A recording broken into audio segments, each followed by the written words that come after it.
కంచి కామకోటి పీఠం వారి శ్రీ చంద్రశేఖరేంద్ర సరస్వతి విశ్వ మహావిద్యాలయం ఇంటర్ మార్క్స్ ఆధారంగా స్కాలర్షిప్తో కూడిన అడ్మిషన్లు.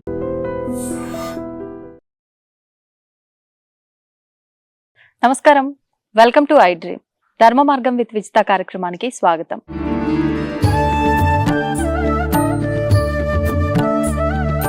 నమస్కారం అండి. జై శ్రీరామమ్మ. జై శ్రీరామ్.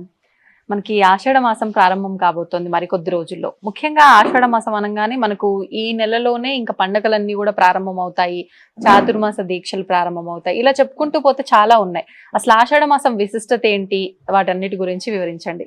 ఆషాఢం ఆధ్యాత్మికం, ఆషాఢ మాసం ఆధ్యాత్మిక మాసం. ఆషాఢం నుండే పండుగలు పర్వాలు ప్రారంభం అవుతాయండి.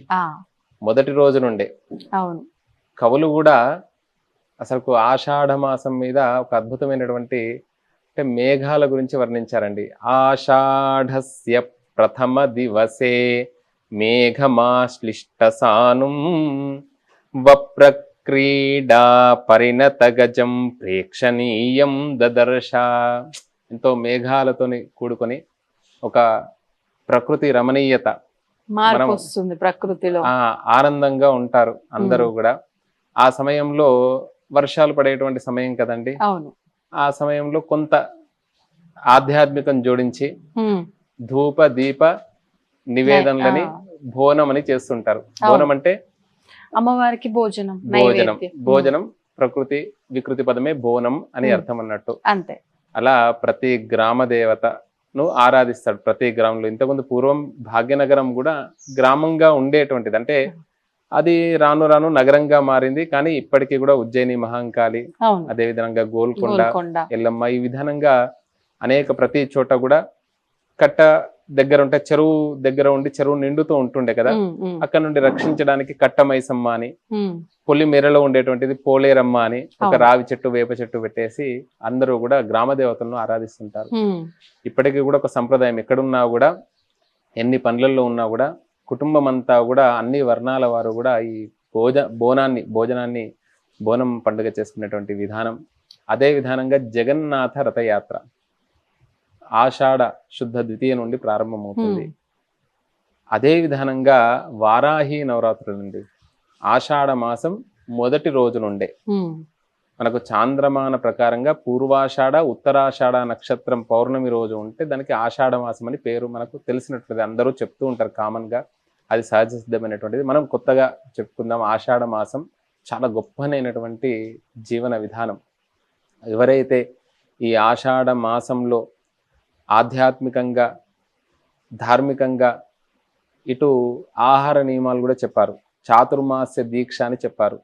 కేవలం సన్యాసులనే కాదు, అందరికీ కూడా వర్తిస్తుంటది.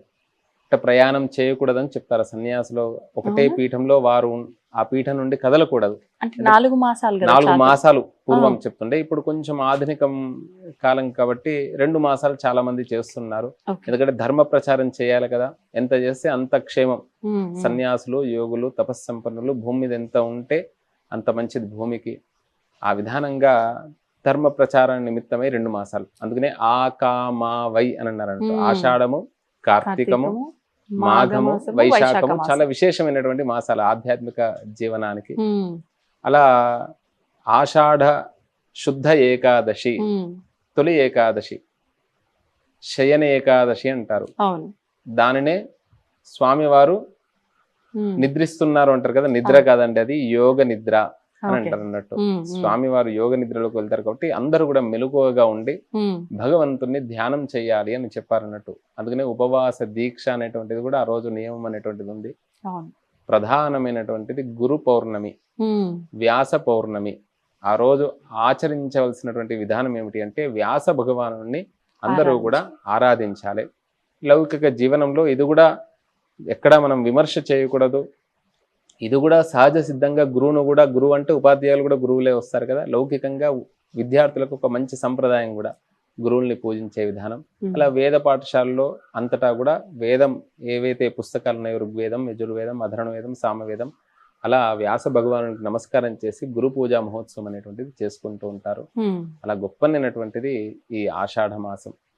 ముఖ్యంగా మనకి ఆషాఢ మాసం అనగానే కొన్ని ఎక్కువగా కొత్తగా పెళ్ళైన ఆ కోడల్ని ఆ పుట్టింట్లోనే ఉంచటము, అయిపోయిన తర్వాత వాళ్ళు సారపెట్టి తీసుకురావడము, గోరింటాకు పెట్టుకోవడము, ఇలాంటివి కూడా ఎక్కువగా చూస్తుంటాం. ఎందుకని విశేషంగా ఈ మాసంలో? అంటే ఎక్కువ ఉత్తరాయణ కాలంలో అన్ని ధర్మ కార్యాలు అంటే ఉపనయనం కానివ్వండి, వివాహాలు కానివ్వండి, అవును. చాలా జరిగి ఉంటాయి కదండి. ఆ తర్వాత ఈ సమయంలో గోరెంటాకు అని అన్నారు మామూలుగా. అంటే ఒక్కొక్క ఇప్పుడు ఈ ఆషాఢ మాసంలో ఉత్తర భారతదేశానికి వెళ్తే వివాహాలు అవుతాయి, అక్కడ చూస్తుంటాం మనం. తర్వాత తమిళనాడు వైపు ఏంటిదంటే సౌరమాన ప్రకారంగా జీవనం సాగిస్తుంటారు. మనం ఏంటిదంటే స్వస్తి శ్రీ చాంద్రమానేన చంద్రుణ్ణి ప్రమాణంగా తీసుకుంటాం. కావున ఈ సమయంలో మనకు ఇప్పుడు ప్రస్తుతం ఉన్నటువంటి ఈ దక్షిణ భారతదేశం అంటారు అన్నట్టు వర్షాలు బాగా పడి ఉంటాయి. అన్నిటికీ కూడా ప్రతిదానికి కూడా ఒక కారణం ఉన్నది. చాలా మంది ఏంటిది అని అంటే ఈ వర్షంలో తడవడము, తర్వాత అనేక పనులు, స్త్రీలే కదండి, గృహిణి గృహముచ్యతే అని అన్నారు. ఒక స్త్రీ యొక్క విశిష్టతను కూడా చెప్పారన్నట్టు. అట్లా తనకు అనేక పనులు చేస్తుంటే ఈ వర్షపు యొక్క నీటికి చేతులకు కానివ్వండి, కాళ్ళకు కానివ్వండి, ఏదైనా కూడా నీటి నుండి, ఆ మురుగి నీటి నుండే తీసుకోవచ్చు, ఆ వర్షపు నీటి నుండే తీసుకోవచ్చు. అరణంలో మంత్రంలో ఉన్నదండి, వర్షంలో తడవకూడదని ఉన్నది. అప్పుడేం కాదు, తడిచేటప్పుడు బాగానే ఉంటుంది, తర్వాత ఉంటుంది.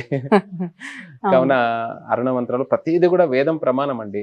అత్యాశనాదతి పానాద్యచ్చ ఉగ్రాత్ ప్రతిగ్రహాతు అంటే అశనము అంటే ఏంటిది? తినడం అని అర్థం అన్నట్టు. తెలవకుండా ఎక్కువ తినేస్తాము, ఇబ్బంది పడతాం, చూడగానే తినాలనిపిస్తుంది, తెలవకుండా తినేస్తాము. ఇది తినమంటది, అన్నిటికీ కూడా కారణం మన యొక్క పొట్టనేనండి. అన్నిటికీ కూడా తెలియకుండా తినేస్తాం. అత్యాశనాదతి, అశనం ఎక్కువ తినడం, అతి పాన ఒక గ్లాస్ తాగితే కొంచెం తాగితే వద్దంటాం, చల్లటి పదార్థం అంటే వద్దు అంటాం. ఏదో చూడగానే ఏదో కొంచెం చూద్దాం లేదు, చిన్న గ్లాస్ అనుకుంటాం, ఒకటి తాగుతామా? ఇప్పుడు ఫంక్షన్స్ లో ముందుగా భోజనానికి ముందుగా ఇవే పానీయాలు ఇస్తూనే ఉన్నారు, ఒకటి కాదు 4 వేస్తే ఇంకా వాడు ఏముంటాడు, తెల్లవారు ఇబ్బంది పడాల్సి ఉంటుంది. అతి పానాత్ అంటే ఎక్కువగా తాగకూడదని చెప్పారు. అదే విధంగా అత్యాశన దతీపానాత్ అత్యుగ్ర అంటే ప్రతిదీ కూడా కావాలని కోరుకోకూడదంట. చూసిందల్లా కూడా, కంటికి చూసిందల్లా కూడా కావాలని కోరుకోకూడదంట. ఇది కూడా ప్రమాదకరమైనటువంటిది అని చెప్పారన్నట్టు. మనం ఏ లిమిట్స్ లో ఉన్నాం ఆ లిమిట్స్ లోనే ఉండాలి. హనుమంతుడు ఏ పని మీద వెళ్తుండు? అమ్మవారికి దర్శనమిత్తమై మధ్యలో మైనాకుడు వచ్చి ఏమన్నాడు? కొంచెం సేద తీరు, అలసిపోయినట్టున్నావు, కొంచెం ఏదైనా కూడా తీసుకోని అన్నాడు. ఆయన ఆగిండా? ఎక్కడ ఆగలే. ఏ పని మీద ఉన్నామో ఆ పనే లక్ష్యంగా వెళ్తూ ఉంటాం. అట్లా కొన్ని మనకు వేదము కానివ్వండి, మన యొక్క భారతీయ జీవన విధానం కానివ్వండి, ఈ ఆధ్యాత్మిక మాసంలో గోరెంటాకు పెట్టారు. గోరెంటాకు అంటే ఈ గోరలే కదా మనకు ఈ రోజు మొత్తం శరీరం అంతా కూడా పెట్టుకుంటున్నారు, మంచిదే, కానీ మరలా ఎక్కువగా వెళ్ళకూడదు. అతి సర్వత్ర వర్జేత అన్నట్టు అతిగా వెళ్తున్నారు. అలా కాకుండా స్వచ్ఛమైనటువంటి గోరెంటాకు చెట్టు ఉంటుంది కదండి, ఆ చెట్టు దగ్గరకు వెళ్ళేసి, చెట్లు కనబడతలేవు, అన్ని కూడా కాంక్రీట్ మయమైపోయింది. ఆ చెట్టు దగ్గరికి వెళ్ళి వెళ్ళడం ద్వారా కూడా దాంట్లో ఎన్నో ఒక ఔషధి సంబంధమైనటువంటివి ఉన్నాయండి. పూర్వం కొన్ని వ్యాధులకి లోపలికి కూడా ఆహారంగా ఇచ్చేటువంటి వారు అంటే ఈ ఆయుర్వేదంలో అది కూడా ఎంత మోతాదు ఉండనో అంత మోతాదే ఉండాలి. కొన్ని మనం చూస్తుంటాం వైద్యంలో అనేక బెరడులు కానివ్వండి. అందుకనే ప్రకృతి చాలా గొప్పనైనటువంటిది. అలా ప్రకృతి నుండి సహజ సిద్ధంగా ఉన్నటువంటి ఆకుని తీసుకుని వచ్చి, అదేదో తీసుకుని వచ్చి 4 రోజులకు నూరితే కాదండి. పూర్వం రోకలి ఉంటుండే, ఈరోజు సరే మిక్సీ అనుకోండి, ఈజీ జీవనం, ఏం పర్వాలేదు, కాలానికి తగ్గట్టు విధాలి, వెంటనే పెట్టుకోనంట. మళ్ళీ ఎక్కువ రోజులు ఉంటే అది పండది, నాకు పండలేదని మనం బాధపడుతుంటాం. బాధపడకూడదు, నూరిన వెంటనే పెట్టుకోలే. లేకపోతే దానికి ఏంటంటే మందులు వాడేటువంటి అందరి ఇళ్లలో ఉంటున్నాయి. అసలు ఫ్రిడ్జ్ లో ఐటమ్స్ తినకూడదు. ఈ రోజు ఎప్పుడు చేసామో అప్పుడు పదార్థమే తినాలి, అదే ఆరోగ్యం అంట. అట్లా కనీసం నేను రేపు పొద్దుటికి ఈరోజు సమయం లేదనుకోండి, కనీసం ఫ్రిడ్జులన్నా ఉంచండి ఆకు కానివ్వండి, అదే అప్పుడు తప్పకుండా పండుతుంది. ప్రతి భారతీయ జీవన విధానంలో స్త్రీలంతా కూడా దేవతా స్వరూపం అండి. అందుకనే అజరజ ఖరరజ తథా సమ్మార్జనీరజ స్త్రీనాం పాద రజశ్చైవ శక్రస్యాపి శ్రియం హరేత్ అని చెప్పారన్నట్టు. అజ అంటే మేక అని అర్థం, ఖర అంటే గాడిద అని అర్థం. అమరకోశం చెప్తుంది సమ్మార్జని అంటే చీపురు అని అర్థం అన్నట్టు. అలా దీని యొక్క దుమ్ము మన మీద పడకూడదంట. పడితే ఏమవుతుంది? అందుకనే ఊడుస్తూ ఉంటే పక్కకు జరగండి అని అంటుంటాం కదా, ఊడ్చేటప్పుడు వెళ్ళకూడదు అని అంటారు. అవును. మనం రోడ్డు మీద కూడా ఏదైనా వెహికల్స్ వస్తుంటే చాలా దూరంగా ఉండాలి అని చెప్తుంటారు. అంటే ఇప్పుడు అన్ని రోడ్స్ అయ్యాయి, కానీ పూర్వం ఏంటిదంటే దుమ్ము ధూళి అంటే ఈ మేకది కానివ్వండి, అజ ఖర సమ్మార్జన్ చీపురు యొక్క ఏ డస్ట్ అయినా కూడా ఎలర్జీ అవుతుంది కదండి, తెలియకుండా లోపలికి వెళ్ళేసి ఊపిరితిత్తులు పాడైపోతాయి అన్నమాట. అట్లా స్త్రీనాం పాద రజశ్చైవ అని అన్నారు. స్త్రీనాం పాద అంటే వీటి ధూళి అని చెప్పేసి స్త్రీ యొక్క పాద ధూళి అని ఎందుకు చెప్పారు? ఎందుకు చెప్పారండి అంటే ఆవిడని గంపలో తీసుకుని వస్తారు వివాహ సమయంలో, ఆవిడని చాలా జాగ్రత్తగా చూసుకోము అనేటువంటి అర్థం. అంటే పని చేయొద్దని చెప్పలేదు శాస్త్రంలో, అంటే ఏ స్త్రీ సంతోషంగా ఉంటుందో అక్కడ సంపద ఉంటుంది. అందుకనే పాదాలకు కానివ్వండి, చేతులకు కానివ్వండి, ఈ గోర్లకు, పాదాలకు కూడా గోర్లు ఉంటాయి కదా, వాళ్ళు పాదాలలో ఎక్కువగా నీటిలో ఉంటారు కాబట్టి నీటిలో అనేక పనులు చేస్తుంటారు. మిగతా టైంలో ఏమీ కాదు, కానీ ఈ వర్షపు నీటిలు ఇప్పుడు అన్ని కూడా కొంచెం సేఫ్ జోన్ వచ్చింది. పూర్వం ఇవన్నీ ఇంత లేకుండే కదా, అలా అన్ని పనులు చేస్తుండే. వ్యవసాయ పనులకు కూడా వెళ్తుంటారు స్త్రీలు అప్పుడు. కాబట్టి వీళ్ళకు ఇలాంటి వర్షపు నీటి నుండి కానివ్వండి, ఆ వ్యవసాయ పనులు కానివ్వండి ఎక్కువ ఇబ్బంది కాకుండా రక్షణార్థమని గోరెంటాకు అనేటువంటి. గ్రామాల్లో ఇప్పటికైనా పొలం పనులకు స్త్రీలు వెళ్తూ ఖచ్చితంగా వాళ్ళు బాగా చేస్తారు. శక్తి కూడా పురుషుడి కంటే 8 రేట్లు ఎక్కువ ఉంటుంది చెప్పారు. ఎవరు చాణక్యుడు చెప్పాడు, మనం చెప్పినటువంటి మాట కాదు. అట్లా అన్నిటికీ కూడా ఆధారం. అందుకనే భూమే కదండి, భూమాత అన్నారు, గోమాత అన్నారు, మొట్టమొదటిగా మాతృదేవో భవ అని అన్నారు. తర్వాతనే ఏదైనా కూడా మనకేమంటాం, దెబ్బ తాకినా ఏదన్నా కూడా అమ్మ అని అంటాం కదా, నోటి నుండి వచ్చేటువంటిది అమృతమైనటువంటిది. అమ్మ అంటే అమృతం. ఏ స్త్రీ అయినా సరే సత్వ తమో రజో గుణాలను దాటించి, ఇప్పుడు మీరు అన్నారు స్త్రీ అని అన్నారు, మళ్ళీ స్త్రీ అనే పదం అని ఎందుకు వాడారు? ఆడదే అని వాడచ్చు. బస్సులలో కూడా చూస్తాం మనం, స్త్రీలు ప్రత్యేక రిజర్వేషన్ చూస్తుంటాం స్త్రీలకు. సంస్కృతం సకారము తకారము రకారం ఉంది, స్త్ర అయింది. ఈ కారం రెండో ఈ చేర్చారు, స్త్రీ అయింది. అంటే సత్వ తమో రజోగుణాలను దాటించి ఈశ్వరత్వాన్ని చేరుస్తుందంట. ఎంత అర్థం ఉంది చాలా. అందుకనే గృహస్థాశ్రమం కూడా చాలా ముఖ్యమైనటువంటిది. మానవుడు తరించాలి అని అంటే ఖచ్చితంగా ఆవిడ పాత్ర ఉంటుంది. వివాహమైన వారు అంటే కొత్తగా వివాహమైన వారు సంవత్సరం తిరగక ముందు వచ్చే ఫస్ట్ ఆషాఢ మాసం కూడా కొన్ని నియమాలు ఉంటాయి ఆ స్త్రీకి. అవి ఎందుకని? అంటే కాల ప్రభావం. ఓకే, కానీ ఇప్పుడు ఎవరు పాటించట్లేదు నిజానికి. అప్పట్లో ఎక్కువగా ఒక 10-15 సంవత్సరాల కోడలు ఒక కడుపులో ఉండద్దు అని. దానికి బలమైనటువంటి కారణం ఉన్నది. అంటే ఈ సమయంలో అతను వృత్తులకు వెళ్తాడు కాబట్టి ప్రధానమైనటువంటిది క్రయ విక్రయాలే కదా. ధాన్యం వస్తేనే క్రయ విక్రయాలు వస్తాయి. అతను ఇక్కడే 2 నెలలు ఉంటే ఇదే సమయంలో కదా వర్షాలు పడతాయి, పాడికి వెళ్ళాలి.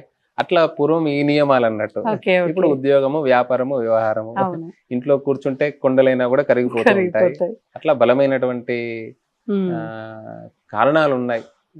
కొత్తగా వివాహమైన సమయంలో హావాభావాలు ఇవన్నీ కూడా కొన్ని ఉంటాయి. సంతోషం అండి. జై శ్రీరామ్. జై శ్రీరామ్. జై శ్రీరామ్. తవ్వండి, తవ్వుతూనే శివలింగం. సరే దాన్ని అట్లా కప్పేసేయండి, చూపించదండి. Krishna is there. మూర్తి పూజ కాదు, సాక్షాత్ బ్రజేంద్ర నందన భగవాన్ ఉన్నారు మూర్తిలో. ఏమీ ఆశించకుండా ఆరాధించే వాళ్ళు కూడా ఉన్నారా ప్రభుజీ? నిజమైన భక్తి అంటే మనకు తెలియదు కాబట్టి